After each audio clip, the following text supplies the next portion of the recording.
there's one thing about me that I love, it's story games and horror games. Hello, welcome back to the channel. Like I mentioned in the last video, it's been hard to post stuff just because there hasn't been a lot to do. There hasn't been a lot to play. There hasn't been a lot to discuss about. But Evo's happening this weekend, and we are waiting on everything that's dropping in September and October. But I wanted to take it upon myself to just talk about a few of the games that have held my heart and just captivated me all throughout their entire run.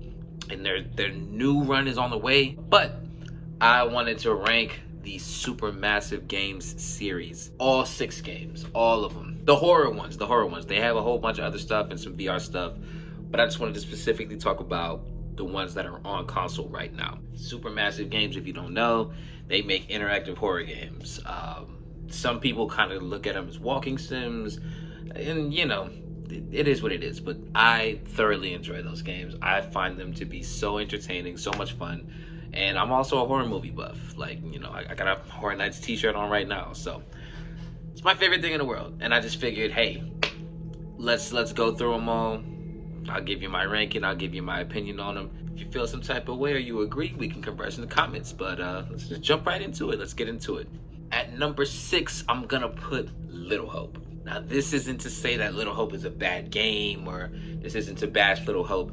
I have it at the bottom ranking only because this was the one where most of the results all turned out to be like one direction. The ending reveal I thought was absolutely fire. Like when I first had my first playthrough, it's so funny because whenever I do like my first playthrough, it's always what I would do in the situation, and I'll still explore and look for the collectibles and stuff, but I always pick the thing that I would do, or say the thing that I would say. Like if somebody came at me wrong, I would respond how I would respond.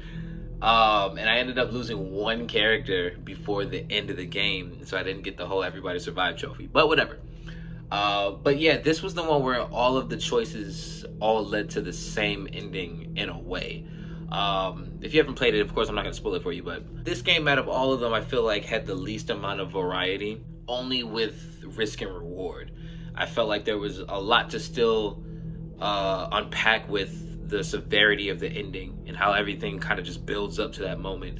And for all of the choices in different scenarios and in different variations to all end up in the same way, I was kind of unhappy about that, especially as soon as I realized that going back to get all of the trophies in the game.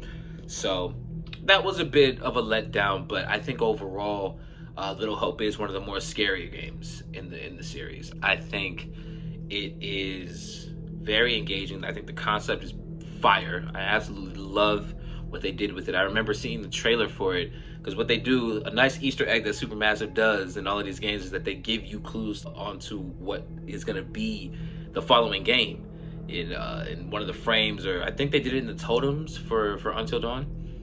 But yeah, if you look in the frames in the games, they'll give you, you know, premonitions of ways or paths you can take or deaths that may occur, and then they'll also give you a preview of what the next game is going to be. So I remember seeing that and I was like, oh, that looks really good.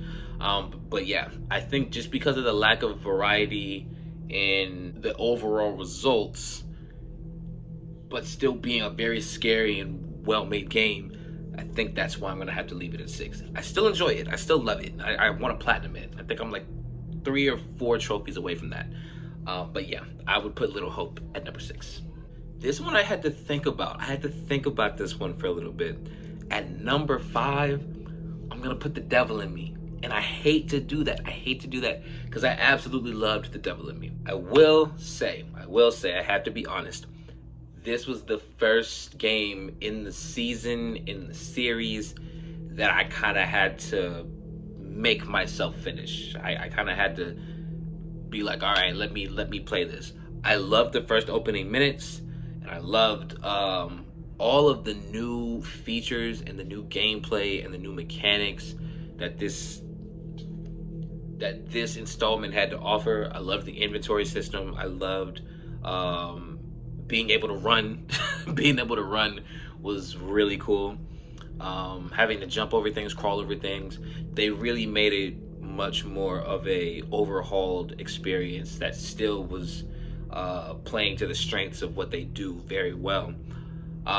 But it was the first one that I actively was like, do I want to play this one? Do I want to finish it? And I hate to say that. The only reason that it's above Little Hope is because once it got going, it was off to the races. And the scares in this one, I think, are a little bit stronger than Little Hope. And it was a lot more suspenseful, I feel, too. There was a lot more atmosphere set, which is interesting because it's very much classic slasher, which is something that I think works a little bit better for me. Supernatural horror is great too. I love The Conjuring and I love Sinister. I love all of that.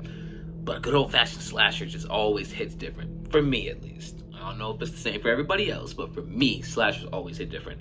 But yeah, I think it's because I didn't enjoy this one as much as the others, but I did love all of the new features about the game, and I loved the ending, and I loved what happened once we got to the main part of the game. That's when it brought me back to how I felt playing all of the other ones for the first time and not being able to not get off until I finished the chapter or something. Like, that feeling was brought back once the game really started getting going. So for that reason, I think it's at 5, but I still very much enjoyed it. I recently finished it, and I was hoping to finish it for the video, and the ending was absolutely great. I love the ending. I definitely want to go back and try to save everybody and take everybody out as well, but I thoroughly enjoyed it. I thought it was just well done.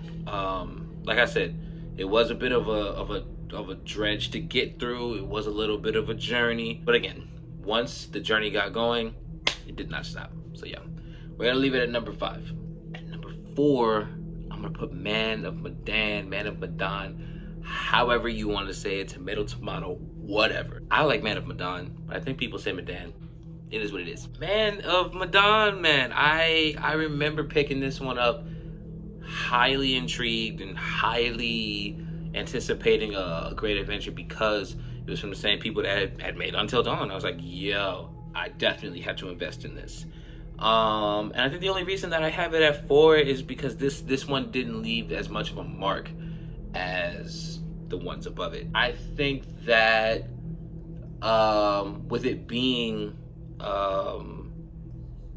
the next thing after what Until Dawn was, it was definitely hard to follow suit because of everything that Until Dawn did. Until Dawn was just wow. But through it all, I loved the cast, and I loved how they were able to make the scenario seem very scary for what was going down. The death scenes in that one I thought were fantastic. I remember I made a mistake on one of the levels and I got somebody killed, and I was not expecting it to result that way, and it was a shock. That was I think one of the more captivating experiences I've had with the anthology. I just remember you know, hanging on the edge of my seat, switching from character to character to continue the story. And you know, as you got deeper into the ship and as stuff really started happening, and then once you understood what was going on, the story is told extremely well with Man of Medan. I thoroughly enjoyed it. I just feel like even though I enjoyed this one didn't really hit as much as the ones above it. It's still great. I would go back to it in a heartbeat. I love it, but it's not what's in the top tier. It's not what we have above it, and I'll go into detail with all of that. But yeah, Man of Medan was dope. I absolutely loved who they got for their like big actor for that game, because I love that in every single game there's a big actor, and then all of the other actors get reassembled in a way. I absolutely love that. I'll talk more about that in the ending too, but I love that. Supermassive, you guys are just fantastic. I love you guys. But yes, Man of Medan, number 4. At number 3, we're getting into the top tier territory. Number 3, House of Ashes. House of Ashes was fantastic. It was interesting too because of, you know, where it took place. But I love what they went with the horror factor of this one. It was cool too because they kind of gave you a little bit more power with your characters. You know, they were strapped, so you could shoot what was coming at you. And I thought that this story from start to finish was absolutely engaging, interesting, never really lost focus throughout the way. There weren't any mishaps. I think this one was optimized a lot better too. This one felt really smooth to play through.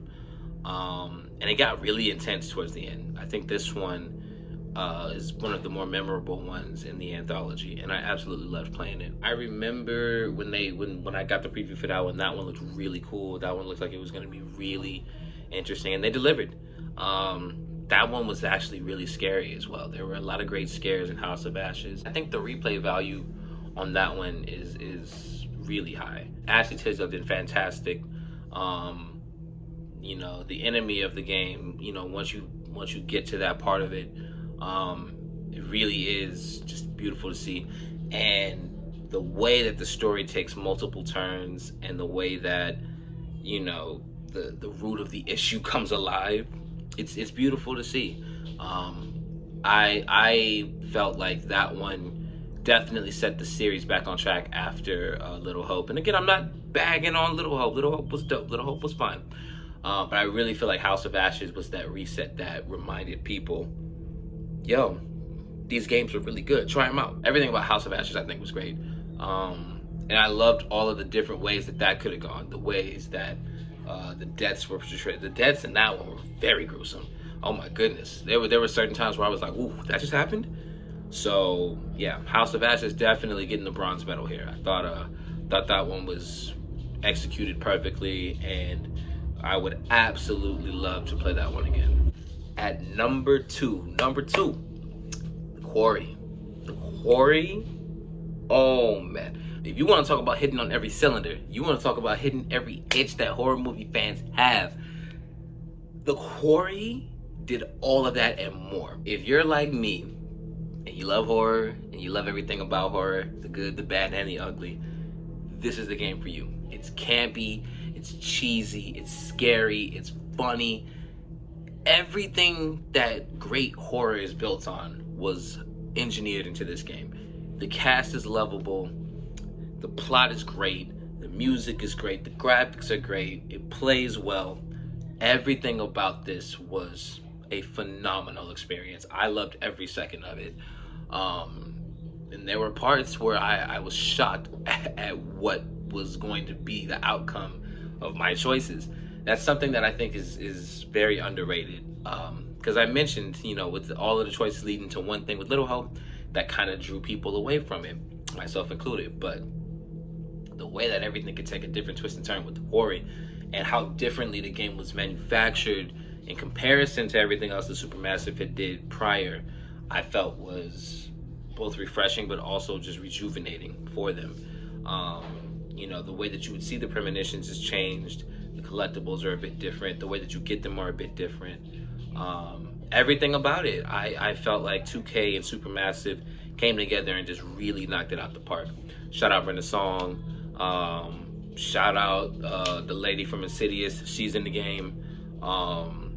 There's so many great actors and actresses in this game. Just, if you need a good time and you want to have, you know, a nice little scare with some great moments, The Quarry is definitely the game to play. Everything about it is great. It hits every single cylinder to the T. And at number one, I know I mentioned it earlier. I said it. I was glazing, but you can't outdo the original, man. I know I sound like I'm in a Scream movie or whatever, but Until Dawn is staying at number one. The first experience I had with this game, I played with my sister and one of her best friends. Put the disc into my PS4, not knowing at all what the hell we were about to experience. That was single-handedly one of the most entertaining and one of the most fun times I've ever played with any video game. I miss that feeling. You remember the first time you get a game and rip it open and you play it, and it's the only thing you want to do, it's the only thing you think about, and you want to do it over and over and over again. Just the thought of the game just excites you, makes you happy, puts a smile on your face. That's what Until Dawn did for me. That's exactly what the experience was when we played it. The first ending that we got, only Hayden Panettiere survived, but it felt like that was the right ending for it.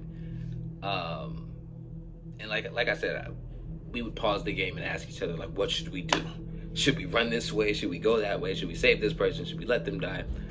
And you know, it was just so organically fun that it stayed with us. Like now, my sister's friend is now showing that game to other people. Like, yo, this is a game you have to play. And it was such a groundbreaking experience and such a groundbreaking moment for me personally, as somebody that was looking for, you know, new things to indulge in, new games to find excitement in. And Until Dawn was just such a phenomenal time for me that I will never forget. Just one, the graphics alone were great. Everybody involved was fantastic. I loved all of the actors, and the story that took place was just phenomenal. Everything about it was great. And it was also great because it was, one, their first outing, but it was this new interactive experience that I hadn't done before. I had played Telltale games, and I love Telltale. I bet you wouldn't guess which Telltale game was my favorite one, if you had to guess. That, compared to what Supermassive does, is a lot different, in my opinion. I feel, as interactive as the Telltale games are, it's to a different degree with Supermassive. I really feel like they immerse you in their universes a lot better. Not to say that Telltale isn't great at what they do. Walking Dead was fantastic. Wolf Among Us, hello. But I love the way that Supermassive can bring you into different worlds that are essentially a part of the same world, and it feels different every single time. Regardless of reception, regardless of opinion, it's always an experience to have with every single venture they take us on. And I absolutely adore them for that. Until Dawn, man. If you were to ask me what game would you want to experience for the first time again, it would probably be either Arkham City or Until Dawn. What a time, man. I adore that game. That game has my heart forever. So if you haven't played Until Dawn, please do so. And lastly, man, Directive 8020. That's on the way. I don't know when that's gonna drop, but I am so excited for that. They're taking it to space. You know, you put this scenario in space, there's no telling what could happen. And that's season 2. So that's the first of however many they want to do. I wish them all the success, because I definitely want this series to just keep going and keep making these fantastic games and just keep giving these people just extraordinary experiences to play over and over again.